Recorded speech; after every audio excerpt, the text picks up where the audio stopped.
Three, the U.S. should emphasize on, I think, the rule of law in Syria. And a focus on rule of law, I think, can help not only the United States tame some of the Assad regime's excesses in the short term, but also build a foundation for possible cooperation in the long term.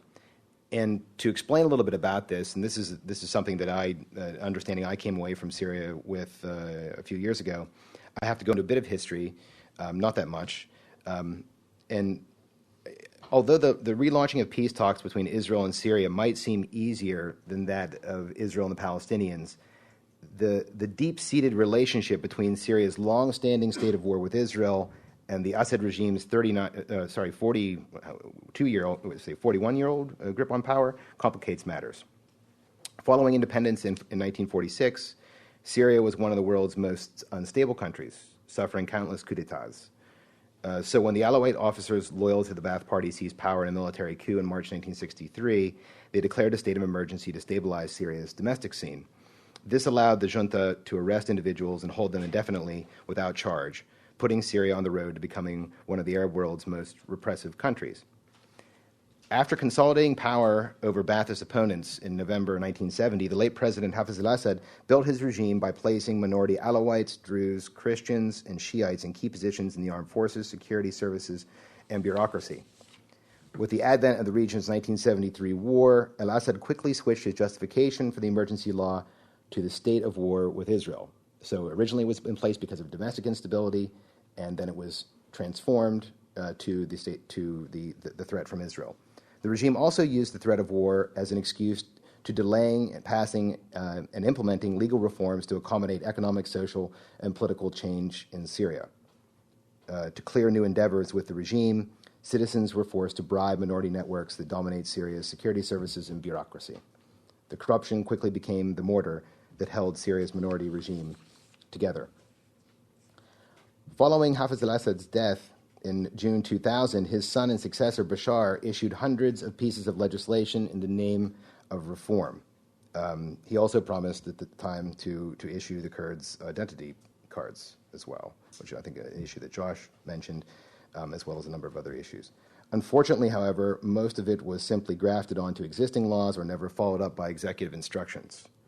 The regime also ignored reform of Syria's antiquated court system despite extensive help from the French government, leaving interpretation of the law up to the minority-dominated bureaucracy.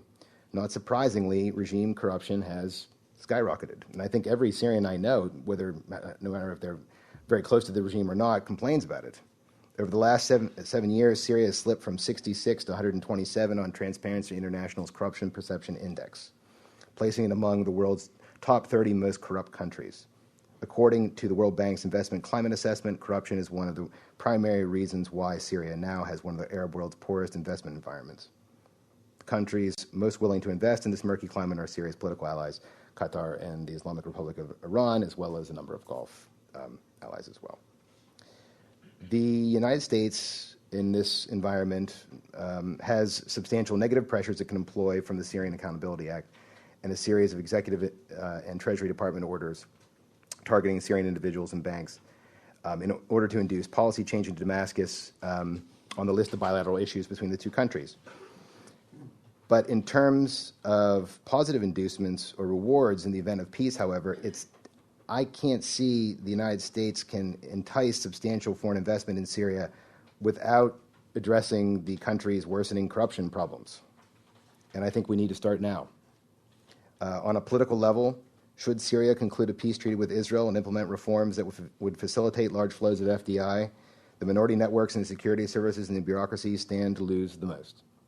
Given Iran and Hezbollah's close relationship with Syria's security establishment, the discontent of these networks would be exploited by Tehran to derail implementation of a future peace treaty. Damascus has thus far refused to address domestic issues, most notably human rights, in its early dialogue with the Obama administration.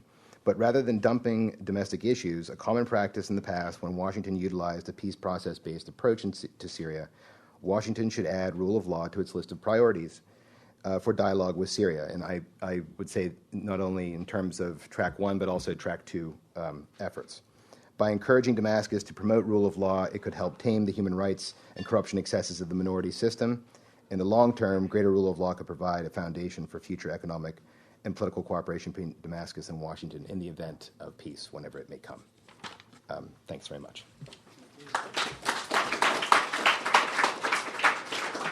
Thank you, Andrew and Josh. Why don't you both stand here at the podium? We're so small we don't have room for a table like other institutes, so we'll just do the questions from here. So a lot to talk about, a lot of challenges for Syria and the U.S. looking ahead. Josh saying the U.S. should not be left behind at this time, that it really has to work hard to try to forge a peace. Andrew noting there are a lot of stalemates, but there is a new mood in the region. Maybe there is a new opportunity. I guess I want to start things off. We don't have a lot of time, by quickly asking you, what can the U.S. do to sort of overcome some of the obstacles currently in the way of a possible Syrian-Israeli peace, if we think the parties are sincere? But very briefly, and then we'll open it up. It's really a domestic issue for the United States. The most popular Republican candidate just went to Israel and said the Palestinians need to find someplace else to live, Huckabee. Both the Democrats and Republicans are vying to be the most pro-Israel party, and that is the problem. And I don't see where we're going to overcome that. I don't think America is going to lead the way to this peace, frankly. But one should do, it's leadership. Obama's been outflanked. There's no doubt about it. He's been shut down on the peace thing, I think, and he is waiting till after the elections to perhaps re-stimulate it. Maybe he will, maybe he won't. I don't see a lot of hope for America on that front. I see stalemate, and America's been stalemated on it for a long time, and I don't know. I just see the deteriorating American foreign policy profile in the Middle East until the situation becomes more dire. That's really the way I see things. Now, should there be better leadership? Should somebody stand up and sort of throw himself on his sword in order to try to push Israel towards peace? Yes, they should. Will they do it? I don't think so. All of our presidential leaders or in the next campaign seem to be moving in the other direction. I mean, Obama went out of his way to promise that he would give more to Israel than Bush would ever give. And Israel's asked for an extra $20 billion. I don't think Washington will give it in this environment, but that's what's on the table. What's on the table is not reducing or changing the balance of power so that peace could be negotiated. It's on how do we help Israel more in this difficult time ahead. Andrew, you can comment on it. I'm not sure what to do. I don't think that you can fault the United States for lack of trying in the regard of and trying to get the Syrians and the Israelis to the peace table. I mean, I think those of you, again, Fred Hoff's a friend to this environment, in this audience. He's done a tremendous job going back and forth between the two sides. I do think, though, that, this is something I walked away from the region of feeling, and I covered the peace process in the 1990s, so I have I have some understanding of this. I think really we can't want this more than the two parties do.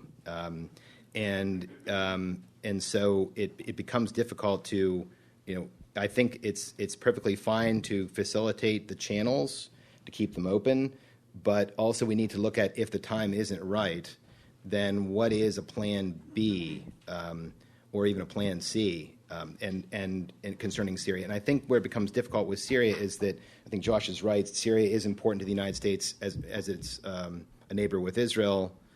But beyond that, I don't think Syria is vital to American national security concerns. It has the economy, even including the black market around the size of Pittsburgh or something like that, I think. So, no, look, I'm from Pittsburgh, or from around Pittsburgh. I like it. But I'm just saying that, we don't have a lot of overlapping interests in that regard. But we would, of course, in terms of peace, there are other arrangements that can be made. But I think that the U.S. should continue to do this while thinking about what is Plan B.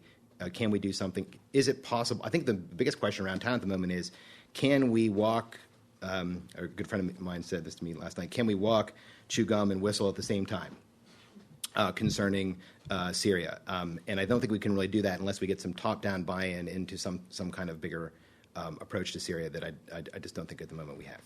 Okay.